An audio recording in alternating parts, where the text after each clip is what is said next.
ఈరోజు నేను ఏ మంత్రి గారితో మాట్లాడినా కేంద్రంలో గౌరవ ప్రధానమంత్రి గారు కానివ్వండి, రాష్ట్రంలో ఉప ముఖ్యమంత్రి పవన్తో కానీ ఎప్పుడు మాట్లాడినా అనామ మంగళగిరి నియోజకవర్గాన్ని మీరు చేయాలి, 91,000 మెజార్టీతో నేను గెలిచాను, బాధ్యత మీ పైన కూడా ఉందని వాళ్ళతో నేను ఒత్తిడి తీసుకొచ్చి పనులు చేపిస్తాం జరిగింది. నా గౌరవాన్ని మీరు నిలబెట్టారు, నా పైన బాధ్యత పెరిగింది. గడిచిన 2 సంవత్సరాలు అనేక అభివృద్ధి కార్యక్రమాలు చేశాం. ఇది తొలి అడుగు మాత్రమే, ఇంకా అనేక కార్యక్రమాలు చేయాల్సిన అవసరం ఉంది. ఎన్ని ఆర్థిక ఇబ్బందులు ఉన్నా, అంటే ఈరోజు ₹1 సంపాదిస్తే ₹40 ఖర్చు అవుతుంది. జీతాలు కానీ, పెన్షన్ కానీ, తల్లికి వందనం కానివ్వండి, ఉచిత బస్ కానివ్వండి, డిఎస్సి కానివ్వండి, మెగా జాబ్ క్యాలెండర్ కానివ్వండి, ఇవన్నీ చేయాలంటే ₹1 సంపాదిస్తే ₹40 ఖర్చు అవుతుంది. అయినా కూడా పర్వాలేదు, ఇచ్చిన హామీ నిలబెట్టుకోవాలి, డబ్బులు ఈరోజు కాకపోతే రేపు సంపాదిద్దామని అభివృద్ధి పదంలో కూడా గౌరవ ముఖ్యమంత్రి గారు ఆంధ్ర రాష్ట్రాన్ని పరిగెత్తిస్తున్నారు. ప్రజలందరూ ఆలోచించాలి. 5 సంవత్సరాలు తీవ్రంగా నష్టపోయాం, పెట్టుబడి రాలేదు, పరిశ్రమలు రాలేదు. అలాంటిది ఆగిపోయిన పనులన్నీ తిరిగి ప్రారంభించాం. ఈరోజు రాయల్ ఎన్ఫీల్డ్ ఆంధ్ర రాష్ట్రాన్ని ఎత్తుక్కుంటూ వచ్చింది, ఒక గూగుల్ ఆంధ్ర రాష్ట్రాన్ని ఎత్తుక్కుంటూ వచ్చింది. ఇంకో పక్కన ఫైటర్ జెట్ తయారు చేసే ఆమ్కా కూడా ఆంధ్ర రాష్ట్రాన్ని ఎత్తుక్కుంటూ వస్తుంది. ఇప్పుడే గౌరవ మంత్రి గారు చెప్పినట్లు ఇంకొక 3 సంవత్సరాలు నిరుద్యోగ యువకులు పక్క రాష్ట్రాల వైపు చూడాల్సిన అవసరం లేదు. పక్క రాష్ట్రంలో ఉన్న నిరుద్యోగ యువకులు ఆంధ్ర రాష్ట్ర వైపు చూసే విధంగా ఈరోజు పెట్టుబడులు, పరిశ్రమలు తీసుకొస్తున్నాం. మా లక్ష్యం ఒకటే, అభివృద్ధి సంక్షేమం అనేది జోడెద్దుల బండి. 2 కలిసికట్టుగా ముందరికెళ్తేనే రాష్ట్రం అభివృద్ధి చెందుతుంది. అందుకే ఇది 2 కలిసికట్టుగా తీసుకెళ్తున్నాం. మీ అందరి ఆశీస్సులు ఎప్పుడు ఉండాలి, మీకోసం అహర్నిశలు కష్టపడడానికి మేమున్నాం. ఈరోజు మంగళగిరిలో భూగర్భ డ్రైనేజ్ కానివ్వండి, రైల్ ఓవర్ బ్రిడ్జ్ కానివ్వండి, ఇలా కేంద్రంతో సంబంధించిన అన్ని కార్యక్రమాలు మనం చేయగలుగుతున్నాం అంటే గౌరవ ఎంపీ పెమ్మసాని చంద్రశేఖర్ గారు ఉన్నారు కనుకనే. మన లక్ష్మీ నరసింహస్వామి గుడి కోసం ప్రత్యేకంగా స్కీము ఉండాలి.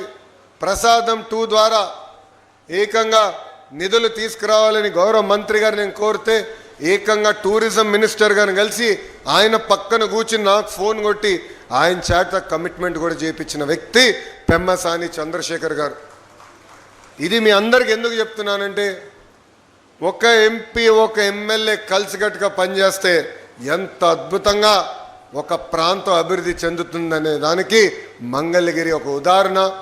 మీ ఆశీస్సులు ఒక పక్కన మీ కొడుకు లాంటి నాకు, ఇంకొక పక్కన మన పెద్దన్న పెమ్మసాని చంద్రశేఖర్ గారికి ఎప్పుడు ఉండాలని ఈ సభాముఖంగా నేను ఆశిస్తూ, ఇంకా రాబోయే రోజుల్లో అనేక అభివృద్ధి కార్యక్రమాలు చేయాల్సిన అవసరం ఉంది. మంగళగిరిలో ప్రత్యేకంగా అనేక పరిశ్రమలు, పెట్టుబడులు తీసుకొచ్చి నిరుద్యోగ యువకులకి మన ప్రాంతంలోనే ఉద్యోగాలు కల్పించే దిశగా మేము పనిచేస్తామని సభాముఖం మీ అందరికి హామీ ఇస్తూ, నాడు నేడు ఎప్పుడు ఒకటి చెప్తా. ఎంతోమంది నన్ను అడిగారు, ఓడిపోయినది ఇక్కడ 91,000 మెజార్టీ ఎట్టు గెలిచామని.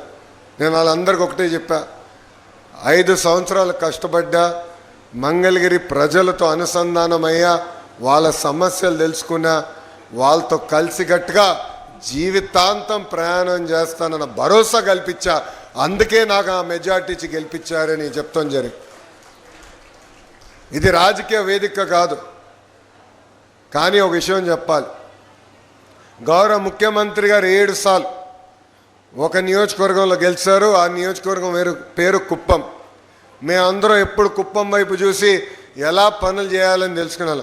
అలాంటిది గౌరవ ముఖ్యమంత్రి గారు వాళ్ళకి అక్కడ కుప్పంలో ఉన్న మా మిత్రులు చెప్పి మంగళగిరికి వెళ్ళి నేర్చుకోండి ఎలా అద్భుతంగా వాళ్ళు పనిచేస్తున్నారని చెప్పే పరిస్థితి ఈరోజు మనం తీసుకొచ్చాం. ఆర్నిసలు కష్టపడదాం, అన్ని సమస్యలు పరిష్కరించామని చెప్పట్లేదు, అన్ని కోరికలు తీర్చామని చెప్పట్లేదు. అది దేవుడి వల్ల కూడా సాధ్యం కాదు. కానీ మీకోసం పనిచేస్తున్నాం, కష్టపడుతున్నాం, ఆర్నిసలు అందుబాటులో ఉంటున్నాం.